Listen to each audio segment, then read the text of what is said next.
Dawn of Ascension. Welcome to Enigma Media. Ah, man. Ich will komm mal warm.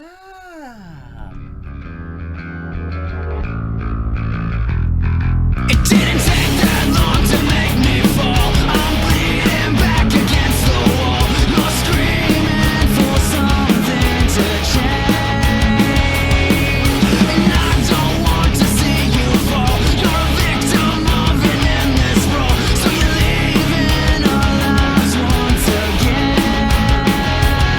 Let's go, I'm waiting for a leap of faith. This will be the last time that you ever scream my name. So help me see, 'cause we all deserve change. Help me breathe, 'cause I'm going insane. These sleepless nights melting. Milkshake brings all the laws to the yard. What up, headbangers? How you doing? I'm Robb O'Day. I'm Norm Mathers. Welcome to Enigma Media. Today we spotlighting California band Zombie Eating Horse. Z-Rex. We're gonna check out their music video for. Z-Rex. I thought it was Zed. Z-Rex. This motherfucker. Keep gambling, son.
Fuck, man. Are you serious? That's the whole video? You guys are fucking insane. Why is it over so quickly? Because they just want to tease you a little bit. Just the tip Just in? a little bit. Just tease you. It's like fucking insane though. Legit. That was awesome. Man, your guys' drummer sings? That's so cool. Just flaunting all that talent around, eh? Fucking awesome. Yeah. I can't wait for that album to come out. I believe it's the 26th of March. Keep an eye out for it. Go like their shit right now.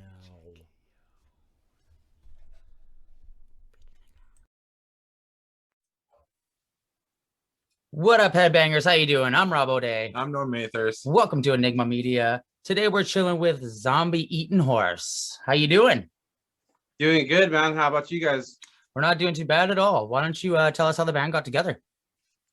Well, the band got together kind of as a project, sort of like a recording project. Our vocalist, John, and myself, we met, when we had some other bands going on, and out of just, mutual influences and whatnot, we decided to collaborate. And from there, we kind of made quite a bit of different tracks, like different genres and stuff like that. But one of them was Zombie Eating Horse. That was like one of the little projects we had going on. And eventually we just kind of made it into a real band. So I would say it's been about 9 years that we've been a band. Oh, wow. Whoa. Yeah. That's 2011. Wow, crazy. That's when we first got together. We first started playing shows and, taking it seriously. And you guys have done some pretty epic shows too. Like, Yeah, we've been pretty fortunate. You did Ozfest meets Notfest, I think, right? Yeah, we did that one back in 2017. Damn. How was Yeah, that? so that was actually a really cool experience. It was for someone that's played shows for like most of my life, it was kind of one of those shows where it's just like, all right, so this is how it's supposed to be. Yeah, the moment you look out and you see the sea of faces, you're like, I finally made it. Yeah, I mean, it was pretty much like, like, what do I do now? Yeah. So it was fun. It was really cool. Actually, we had to participate in the Battle of the Bands, and there was like several rounds, and there was a lot of really good bands that we were up against, and it was just a surreal moment when we found out that we won, because we were kind of competing with a lot of friends and stuff like that, and Yeah. it was one of those things. So it was like, holy shit, like we're actually gonna do this, Right. Wow. Total bragging rights for like a year, 2 years. You guys are like, guess what? We got it. That's awesome. It was crazy. Like when people started kind of like mentioning it, like, afterwards, like, oh, like these guys played Notfest, Ozfest. We were like, oh shit, yeah, we did. Right. You tend to forget how many shows you do, especially like the most impactful ones sometimes be the ones that like are quick to go. I forget. Yeah, because you're building up all that like, anticipation and anxiety, just kind of getting to the show, and then once it happens, it's such a flash, like you kind of forget. I don't know what happens. My brain turns off on stage completely. I don't remember anything afterwards. Yeah. Yeah. Just kind of a flash. And that's the whole point, right? Yeah, it is. Kind of just have that like somewhat out of body experience, like that's kind of what playing shows is about, Yeah, it totally is. Like you just escape it. It's you looking above yourself kind of a thing. It is definitely that kind of a feeling for sure. Totally. Yeah. Like some of the best shows, like, yeah, you barely remember. You remember like hanging out more than you do actually playing sometimes, Yeah, it's true. I think the adrenaline just takes over, and it just kind of makes things right past you. Yeah. Yeah. Especially like when you're in a metal band. Yeah. No, it's very true. It's already just so much energy going on with the music. It's just, You guys must have met lots of cool people at Ozfest, eh? Did you? It was kind of a weird experience because the day that we played, it was raining that morning. Okay. So we were like already thinking like, man, is this gonna happen? Like this is like the show we've been waiting for forever. Worked so hard to get it. Yeah, and it's raining, and like we were like checking the weather apps, like, constantly saying like, okay, it's supposed to let up around 11 o'clock, and Please. that's when the gates are gonna open. We were the very first band on that day. So like we were just hoping that, the gates open and everyone just comes in and everyone's nice and happy and there's no rain. And thankfully there was no rain by the time we went on. That's awesome. Probably starts so nerve-wracking being the first band. You know what I mean? Fucking totally. Everyone's looking at you guys, and then you just slay it. There's no point to just like even fear. You're just like, you know what? Fuck it. We're gonna go as hard as we can. Yeah, I mean, and then of course, we played like the second stage area. So once everyone started piling in, we were the first thing they saw. Yeah. So it was just great. That's an epic feeling. We got to sell our merch right next to Rob Zombie, coincidentally. Oh shit. So like a bunch of people bought our shirts thinking it was Rob Zombie merch. Well Yeah, played. it was awesome. And then we forgot to like raise our prices for that night because they charge you to sell merch at those kind of shows. Oh yeah. Oh. So everyone's selling their shirts for like, $20, $25 and up.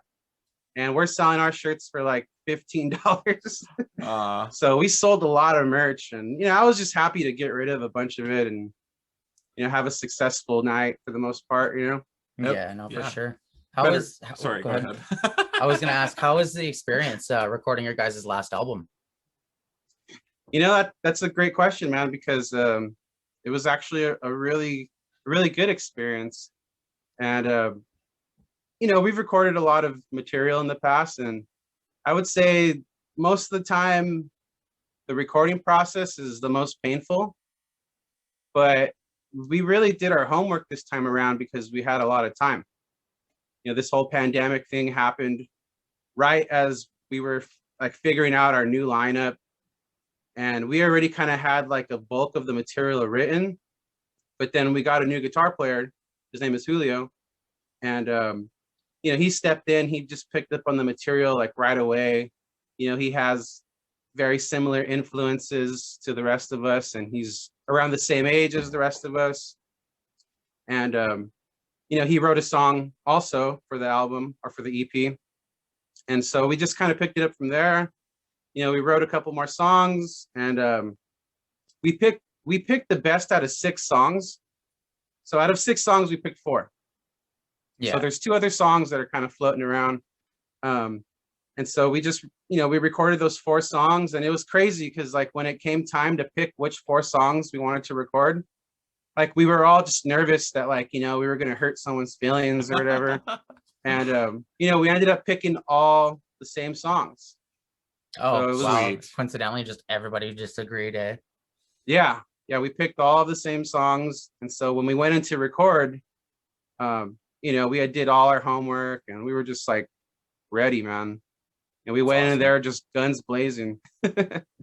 Yeah, you guys killed it, because that album's like fucking, it's so unique. There's such a unique sound to your guys' band that we're like, it's hard to describe almost, because you've got, do you have more than one screamer, or do you just have one vocalist? You know what? On this last recording, our vocalist did all of the vocals. Usually I do backup vocals, but this time around, it just so happened that he didn't have any parts for me. Oh, okay. So he did all the screaming himself. Man, and, he's got such a crazy range. Yeah. Like He's a beast. insane. Yeah, like it almost sounds like there's 2-3 vocalists at some points, you know what I mean? Because he's got this deep growl and then this high scream that's just like it almost doesn't seem like it's from the same person. It's cool. That's awesome. Yeah. That it's one person. Like as a vocalist, I'm like, damn, man, how do you accomplish that? That's cool.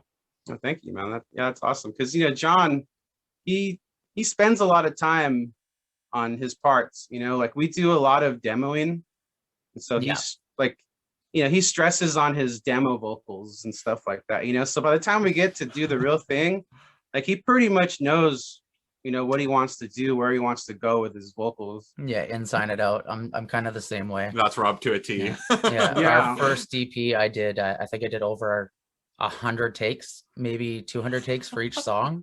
Mm-hmm. And the boys, when they found that out, they were laughing at me. And I'm just like, nah, dude, it's got to be perfect. Even if it's a demo, I have to walk in and be able to perform that every time.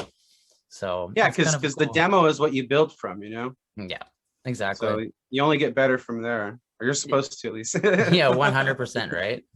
That's exactly. That's cool. How has COVID affected you guys? It affected most of us in a big way at first. We all pretty much had to stay home for about 3 months, except for our guitar player. He works in a job where he does like plating, like metal plating and stuff like that. Oh, okay. So he's like essential to the industry. I work in backline and audio, so concerts, they went away. Oh, so shit. my job kind of went away for a while. I've been working again for the last like 6 months or so. And then our bassist, actually, he works with me, but he's been on unemployment for a while, unfortunately. And our vocalist, he works in retail, so he was at home for about 3 months, or actually a little bit longer, because he works in like specialty retail. So he was home for a while, and then it was just kind of one of those things where we couldn't even go to our rehearsal studio because we don't have a lockout.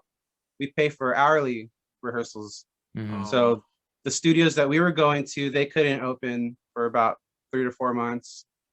So we were just at home, like creating our little home studios and, buying, little plugins and stuff like that. And basically just trading demos all day. We were Yeah. in the same boat for a while. We were on total lockdown. I was really lucky, fortunate last year, around March or April. I was living pretty close to Rob, so I was able to get over to his place quite often and lay down some demo ideas or whatever. And yeah, we were fortunate that way, but I hear you. It killed us. We weren't able to get into the studio until we had some reprieve, maybe at the end of the summer. We Yeah. tried out a new drummer, and it ended up working out really well. So yeah, we understand the struggles for sure. Yeah, it's been rough for the most part, but thankfully we have the band. The band's been keeping us going. Yeah. Yeah, basically. Our guitar player just ended up going back to Europe for a little bit, or not Europe, UK for a little bit. Oh, So really? we're on a bit of I think it's a hiatus for a little bit, back and forth trying to do recordings. So It's understandable, man. I mean, I live in Los Angeles, and a lot of people are making moves yeah, because you kind of have to. It's already kind of hard to survive out here, and I understand. It's a lot Yeah. of people, they got to do what they got to do. and So lockdown it's, hit you guys real crazy while you're like, because you've seen pictures of it and it's just Mhm. insane. Like it's absolutely nuts. We're still technically like kind of in lockdown because a lot of things aren't open over here. Like the gyms aren't open, the movie theaters are open. Yeah. And I know that a lot of other places have that stuff available right now. Yeah, But we don't. I don't think we have that in BC. Like up in Canada, No. I don't think we have movies. I mean, restaurants are open, but it's like very select few. It's Yeah, we have weird. restaurants, thankfully. Yeah, and all our venues actually ended up shutting down because Oh, of yeah. COVID. So we have like Vancouver is the only place, and I think it's got 2 venues left that appeal to metal. Really? So yeah, so it's a weird Horrible. situation in BC because it's like it's the smallest part of Canada. Like it's the Right. baby, right? And, like there's if you look at BC, there's like a bottom half is cities, and then it's just like rainforest, and then it's like northern BC. So I hear it's it's really nice out there. Like, it's beautiful. it is. You guys should definitely make your way up because I would love your to. music would go off up here for sure. I know Yeah, the it'd be rad. local the local guys would eat it up in a heartbeat. I was having some out of body experiences on the way down. yeah, he was driving here and he's just cranking it. Yeah. Oh, yeah. Oh man, some of the breakdowns are just crazy. hmm Thank you. We really appreciate it, man, because we lost our guitar player kind of when we started writing all this material, and he was one of our boys for long. He's still one of our really good friends, but it was just kind of one of those things where we weren't sure if we were going to find another guy to join the band, and it was possibly going to be one of our last recordings, and so we were just lucky that we found Julio, and he just kind of he fit just like the missing piece of the puzzle, basically. That's perfect. And it really like lit the fire again. How does your guys' writing process work? For the most part, most of us that write the songs will write songs at home, and we'll kind of come up with, I would say, about 80 to 90% of the song at home before we share it. Like we'll usually share it via like we use Instagram a lot, like the messenger on Instagram. Okay. Oh, Yeah. to talk to each other. So we'll share links like Dropbox links and Google Drive links to all of our different demo recordings. I write a lot of the songs. I've been pretty much like the main songwriter in the band. And then Julio writes a lot of material too. So we'll just trade material. Our ex guitar player Roland, he used to write a lot of the material too, and he would do the same thing where he would write the guitar parts, and he would even program MIDI drums. So there's a lot of that going on, just a lot of file sharing and whatnot. And then we pretty much from there, our vocalist kind of decides which songs he likes, like which songs he wants to write to, or the songs that we end up jamming on. I wish I had that ability. Fuck, man. They're just like, these are the songs, you're writing to them. Suck it up, princess. And I'm like, all right. Well, we write so dig much 'em. like material, so it's kind of like, I just let him choose, like, hey, is this good enough? Like, he's the one that kind of gives me the validation for the most part. Yeah, no, that's Dale for sure. He does the same thing. Yeah. He sends me There's like a lot a of million times. guitar riffs. That's awesome. What's your? Oh, go ahead. I was gonna say there's times where I write songs that I don't really like believe in that much, and then I'll show them to him, and he tells me that they're awesome, So I'm like, all right, cool, let's go with it. Yeah, it's cool how different people perceive music for sure. Yeah, Especially when totally. you're in a band, because I mean, the coolest thing I think about being in a band is like the telepathical connection that you have with each other when you're on stage or when you're writing. You just know where so and so is going to go with it, you know what I mean, after you've been together Right. for long enough. So it's kind of a cool concept to see how other bands work and how their creative process is. I think that's one of my favorite things about interviewing people, is how everyone's different. I mean, most people right now, because of COVID, are doing it because of file sharing and whatnot, but it's cool to see which bands have adapted to it and just continued versus the ones that are waiting to hit a studio or something like that.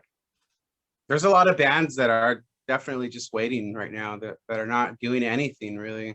Mm-hmm. And we couldn't do it because we're not really a band to like be a band, I guess. We're a band to make music. Yeah. We love playing live. I mean, who doesn't want to play live? But first and foremost, the band started off as a recording project. So we're never gonna stop recording. Even if we get too old to play or something like that, we might just record. Right. So. Look, Metallica does how many shows a year? They just charge out the ass, right? So you guys you'll be there soon. You'll be charging out the ass. Yeah, man. What do you think you would change in the music industry if you could change anything? Wow, that's a great question, man. Because you're in the home of it, you know what I mean? So it's cool to interview a band from LA and how they perceive it. I guess the music industry has kind of changed in a way to where artists, they have the option now to take control, which is great. But I feel like, if you're not an artist that already has some type of establishment, it's really hard to do that. So if you're an up and coming band, there's really like no development for artists anymore. And I think I would like to see that come back in the music industry, is just more artist development. Yeah, because I feel like a lot of these labels, they sign these sensations from the internet, and a lot of them don't translate that well. Mm-hmm.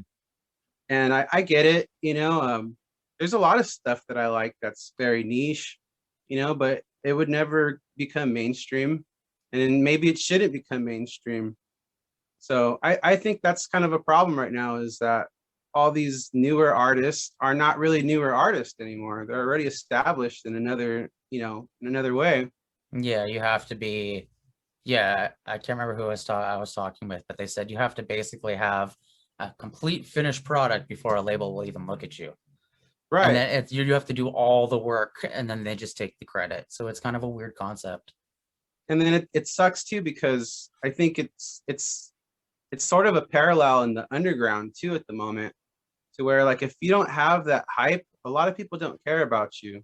Hmm. You know, like if you only have a couple thousand streams on your Spotify, like people just kind of see you as a joke sometimes. You know, I'm talking about these elitists in the scene and Hmm. whatnot, but you know, it's just kind of heartbreaking, because I know a lot of bands who maybe only have about 600 plays who are amazing, you know, and they Right. deserve a lot more respect and a lot more attention. That's exactly why we created this this business company, whatever we wanted to call it, is because there is no platform for emerging metal bands. So And that's great. I like talking to you guys, because I don't even know you guys, but I feel like we're friends already. yeah, You know, no, it's like- exactly, right? Like, and it's weird because our podcast and our show is I like to refer to it as the Joe Rogan of musicians, because Right. we just have real talks, and it's a nice conversation to have with another musician, because most people don't see how we see the world. They just kind of see us as, oh yeah, they're a band. When in Exactly. reality, we're business owners, we're promoters, we're artists, we're Marketers. marketers, we're independent people. Like we do Right. so much. We got so many hats, and I think we want to help bands get exposed, and also bring back the reality of how much bands have to deal with on a day-to-day basis just to get heard. It's not just music's given to you. It's music's hard to get. It's easier to get out there, but it's harder to be heard in an ocean full of music. Exactly. And you know, there's like 1,000 hours that go into all this stuff that no one really sees, you know? Yeah. There's So like 6 billion people on the planet. I just want like 1 million of them to listen to us, you know? Yeah, I'm exactly. not Like, asking for much. Yeah. Yeah, no, I'm happy feel with you, whoever man. likes it. It's I think there's gonna be a big revolution after COVID slowly goes away and opens up. I mean, people are gonna crave live music again.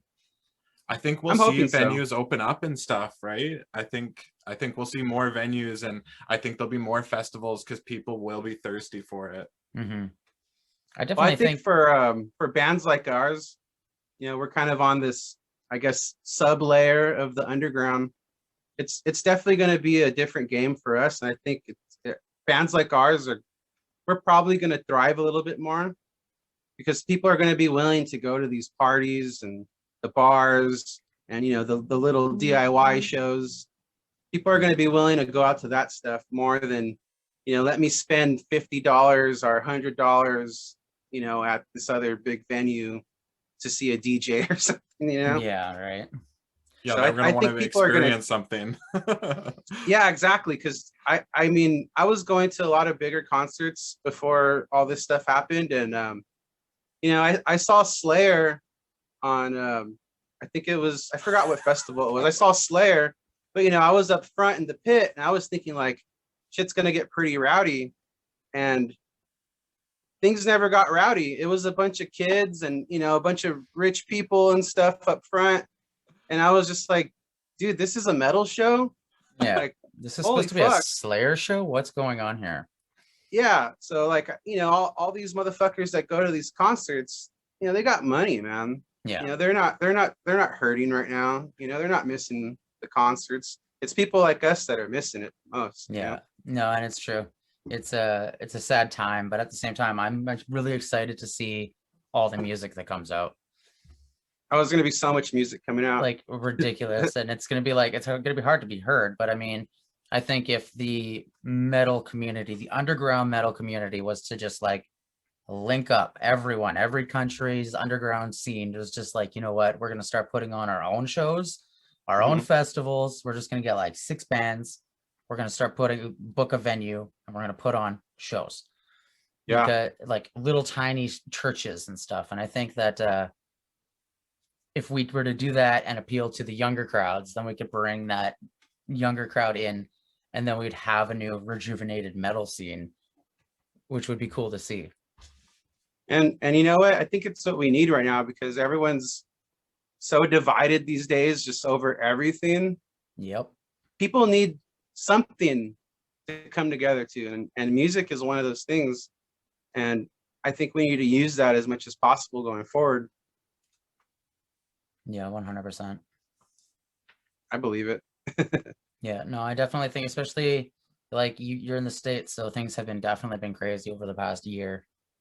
Oh And yeah. like I can't even imagine the difficulties and struggles of being in a band in the States right now. I've talked with a bunch of different bands, and like, we were talking with Dawn of Ascension, and they're from South Carolina, I think, and they were telling us about like in the 90s there were these three kids that were like black metal fans, and they got like, what was it, they run out of town or something. Yeah, or lynched or something Yeah, like they were like, that. it was so brutal, and it was just because they were metal fans. And it's like, it's crazy to see the different states and how they perceive metal.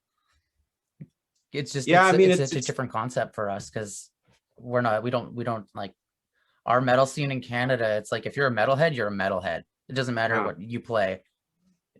But and every province kind of has that. Okay, yeah, they have the metal scene, yeah. but it's weird to hear like South Carolina's like, yeah, no, fuck that. You guys are sinners. And I'm like, whoa, man. It's like, I feel bad for these guys. Like, their struggle to be in a band is even like Yeah. 10 times what we got to deal with. Well, see, over there in South Carolina, you know, there's a lot of conservative people. You know, a lot of people that are very Christian, Yeah. and it's different out there. I mean, it's not like in Los Angeles where everyone kind of likes metal to a degree. Yeah. Right. I mean, there's a lot of people who you wouldn't think like metal, and then there's also people that look like they would be into metal that don't like metal.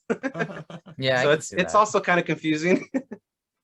Yeah, But it's cool to hear like the different scenes in the world, because we've got to interview some pretty cool bands from all over the place, and I haven't got to do LA yet, so it's kind of oh, cool to really? hear. Yeah, you guys are the Oh, first yeah. LA band, so it's kind of Busting your cool. LA bubble. Yeah, exactly. Represent. Our cherry is gone. Oh, yeah.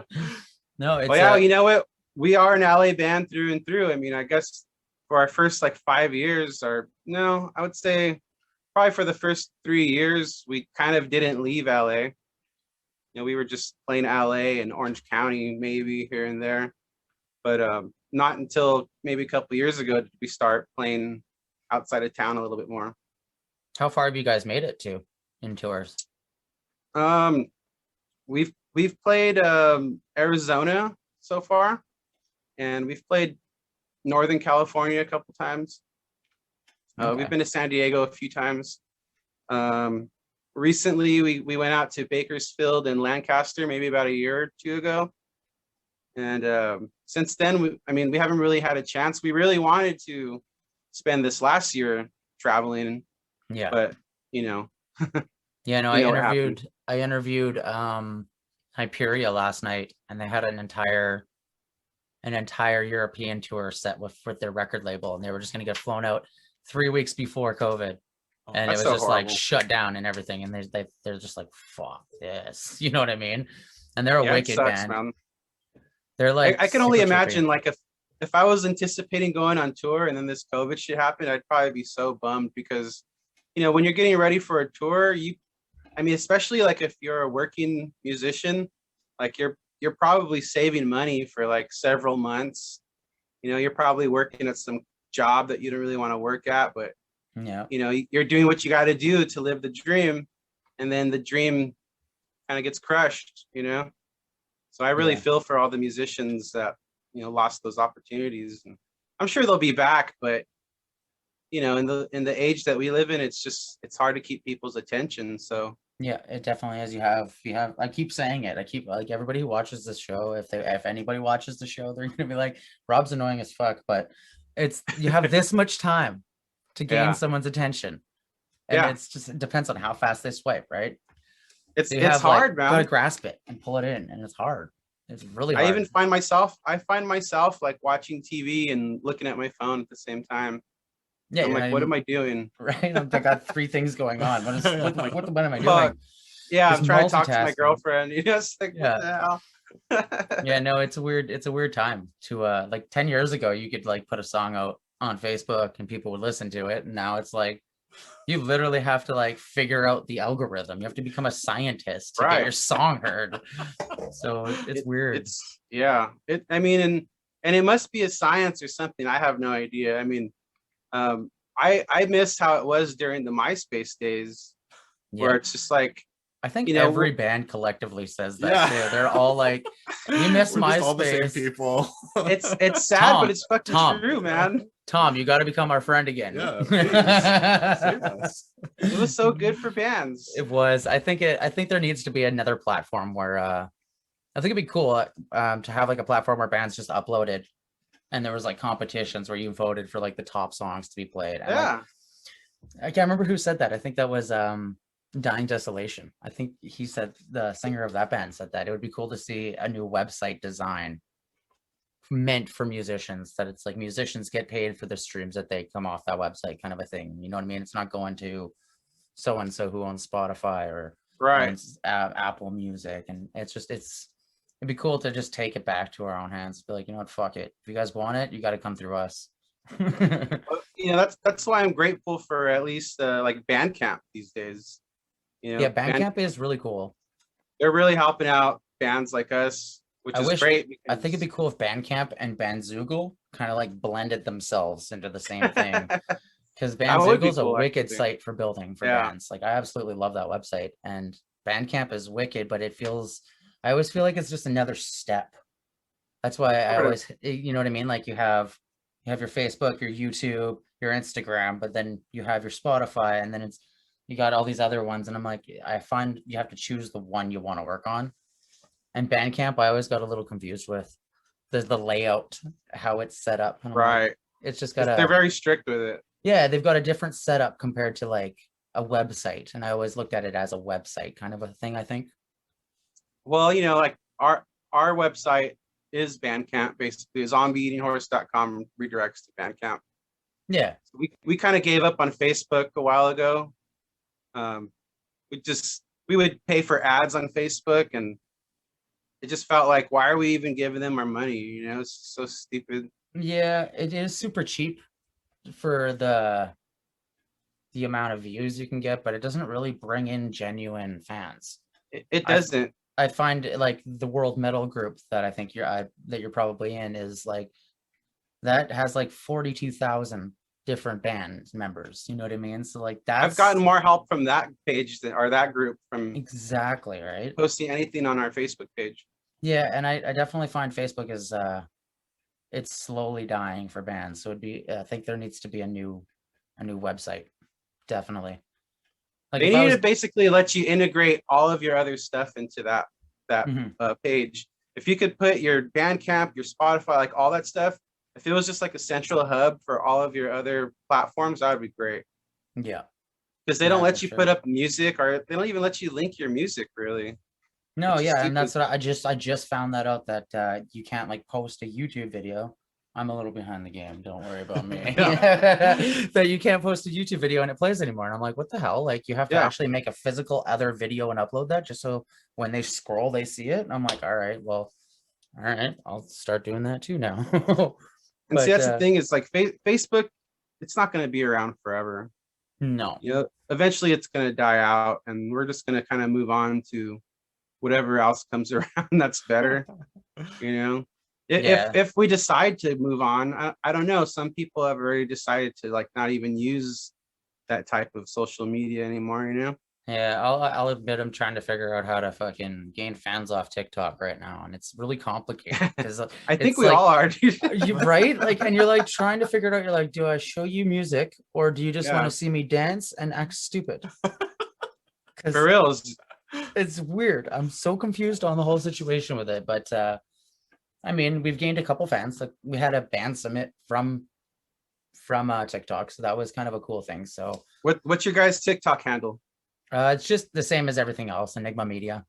Okay, well, yeah, we're on there as well as Zombie Eating Horse. Okay, perfect. Well then, yeah, I'll hop on there after and I'll follow you guys. Yeah, it's a start, man. Let's, you know. All right. Yeah. Let's No, do it's it. it's definitely to build like a whole community again. And I think that every band that's been interviewed is kind of on the same path. So Mhm. like, for example, my goal is to get as many bands as I can together, like interviewed, so that if you wanted to go on tour west or east, you wanted to go east, you can line up with the bands that you've seen, you know what I mean? And start shows, or you want to come to Canada, you can work your way up through Portland and Washington all the way up to Vancouver, and then you're in BC and boom, right across and then down, right? Like I'm trying to make it so that there is a community for the underground metal, because there's no community. Even local communities are slowly dying. So How old are you guys? I turned 31 in May. 31. Yeah. Okay. And I'll be 31 this year. Yeah. Okay, so we're like relatively in the same age group. I just turned 36 this last year. Yeah, we've done I find it's our age bracket right now too, which is the main musicians right now. Well, dude, I remember when I was a kid growing up, I used to go to Tower Records. I mean, you guys remember Tower Records, I think, right? For everyone that doesn't remember, rest in peace, Tower Records. Right. So I remember I used to go there all the time, and there was this like, it was like a magazine kind of, or it was kind of like a magazine, but it was really like a really thick listing of a bunch of DIY venues and zines and stuff like that, like across the United States and into Canada and Mexico and stuff like that. So basically, if you wanted to tour, North America, you can kind of book yourself a tour through this little listing. And I was just a kid back then, but I remember I bought it just because I thought it was like so cool that like you could book your own tour, And I never really got to experience that. But, going back to the MySpace topic, I actually booked tours off of MySpace back in those days. And, I kind of tried to book some tours recently off of Facebook, and it's not the same, Yeah, no, it's definitely not. People aren't responding the same for some reason on the Facebook platform, No, unless it's a meme. If you got a solid meme, somebody's gonna check your shit out. Right? Yeah, we've made a few memes, and it's just like 200 likes, 300 likes, it's like, right. And then you post one about a brand new song, and it's like 4. Yeah. What the fuck? Oh, dude, we get like 25 if we're lucky. Yeah, right. It's such a weird world. It's so weird. But then we post pictures of like us playing live, and like, we get a bunch of likes, and and we post the flyer, and then it's like crickets. Yeah, no, it really depends on content and how you create it now, which is like musicians have to become, like I said, we have to be like wear multiple hats, like that stupid commercial you see where the guy's like pulling the hats off, although it is a really good commercial because it makes a good point. You got to create your own lane, dude. Yeah, you definitely. And sometimes it's better that way. Yeah, 100%. What do you guys plan on doing as soon as COVID's done? What's your first thing you're gonna do? First thing we're gonna do is play some shows, man. Right. We've been dying to play shows. I mean, that was our bread and butter for so long. I mean, there was probably a period of 2 years where I think we played every weekend. Oh wow. And that's just in Southern California. Right. I'm waiting. I keep asking that question, waiting for a band to be like, I'm moving to Europe. Just a metal band just to be like, we're fucking leaving, man. They won't let us out. Yeah. Well, I know that once things do come back, that we're not going to have no shortage of shows. In fact, we're probably going to have to deny some shows. I'm pretty sure. And there was like a lot of people that were leaving LA just before. Like I know with like Joe Rogan, a lot of his friends were peacing out. They were like, no, we're going to Texas. And that's fine, man. There's a lot of transplants in LA that don't belong here anyways. Right? Yeah. They're all regretting it right now because it's like cold. It's crazy. I was talking with Nelson from Semper Service today, and they're from Texas. And man, like, oh yeah, I was like, if there's anything I can do for you, dude, just let me know. And he's like, honestly, just talking to me is good because I'm bored as fuck because they have no power and it's freezing. I'm like, it's crazy. Yeah, I mean, shout out to everyone in Texas right now because they're going through it, and I don't think they've ever been prepared for anything like this. Oh, yeah, I don't think you could ever prepare for it if you lived in Texas, right? You're so close to the Gulf of Mexico that you would not expect snow. I mean, you can maybe on a crazy winter day, you see it falling, but not sticking to the point where windmills are freezing. Like, that's insane. Completely, yeah. No, I don't think I've ever been to Texas when it was snowing. No, I don't think I've ever heard of Texas snowing, but I'm I think also West pretty Texas might uneducated get a on little that. bit. Yeah, like West Texas maybe gets a little bit of snow, but Yeah, I mean Texas is like rather humid most of the time. yeah, that's what I assumed. It was hot and humid. Yeah, it's pretty gross. Like in the summer, like it's disgusting. Yeah, I bet. Hey, super hot, Yeah, especially in LA. yeah, especially like in LA, like our humidity is very low, but it's usually pretty hot. Yeah, So it's nice, like you could deal with it. But yeah, like out there, heck no, man. yeah, it's just hot. Cool. So but yeah, Oh, go ahead. no, I'm just saying like I feel for everyone in Texas right now. Yeah, it's a pretty scary situation. Mhm. But apparently it's supposed to warm up soon, so that'll be good. Yeah, Get everything yeah, back to normal. Maybe yeah. it'll freeze all this whole world cold thing will freeze out COVID. And then we can start performing. Yeah. I hope Have so, that man. happen. A man can dream. Yeah, let's get it, man. Right? Is there anything you want to say to the viewers before we wrap this up? I just wanted to tell everyone that we have a single. Our first single is coming out on the 19th of March, and it's the same title track as the EP, Together Alone. And so that's going to be out. And then the following week, the rest of the EP comes out, and that's going to be on every streaming platform. And we're also going to have it on Bandcamp with physical CDs available. Sweet. We plan on doing whatever we can to promote this thing. So just keep a lookout on our YouTube. You can pretty much find us on every social media as Zombie Eating Horse, except for Twitter. On Twitter, we are Zombie Eat Horse because I guess it's too long for Twitter. Right. Fucking Twitter. Right. But yeah, find us on Twitter as Zombie Eat Horse. And other than that, this is basically the first podcast that we've done in I don't know how long. Cool. So thank you guys for having us. Oh, thanks for coming on. Yeah, thank Really you. appreciate it. It's great to talk to you guys. Yeah, when you drop your guys' EP or album, hit us up a couple days before, and we'll do another interview with all you, and then help promote it up until the release. That'd be great. Awesome, bro. Yeah. Awesome. Well, it was good talking to you. Thanks for coming on. Good to talk to you guys too. I appreciate it. No Thanks, worries, dude. bro. It was good talking to you. Yeah, you guys have a great night. Okay. And hopefully talk soon. Yeah, for sure. You Sweet. stay safe. You too, guys. Thanks. Hey guys, thanks for checking out the episode. Make sure you like and subscribe so you can keep up to date with all the episodes, interviews, this lovely person. That lovely guy. We'll see you guys soon.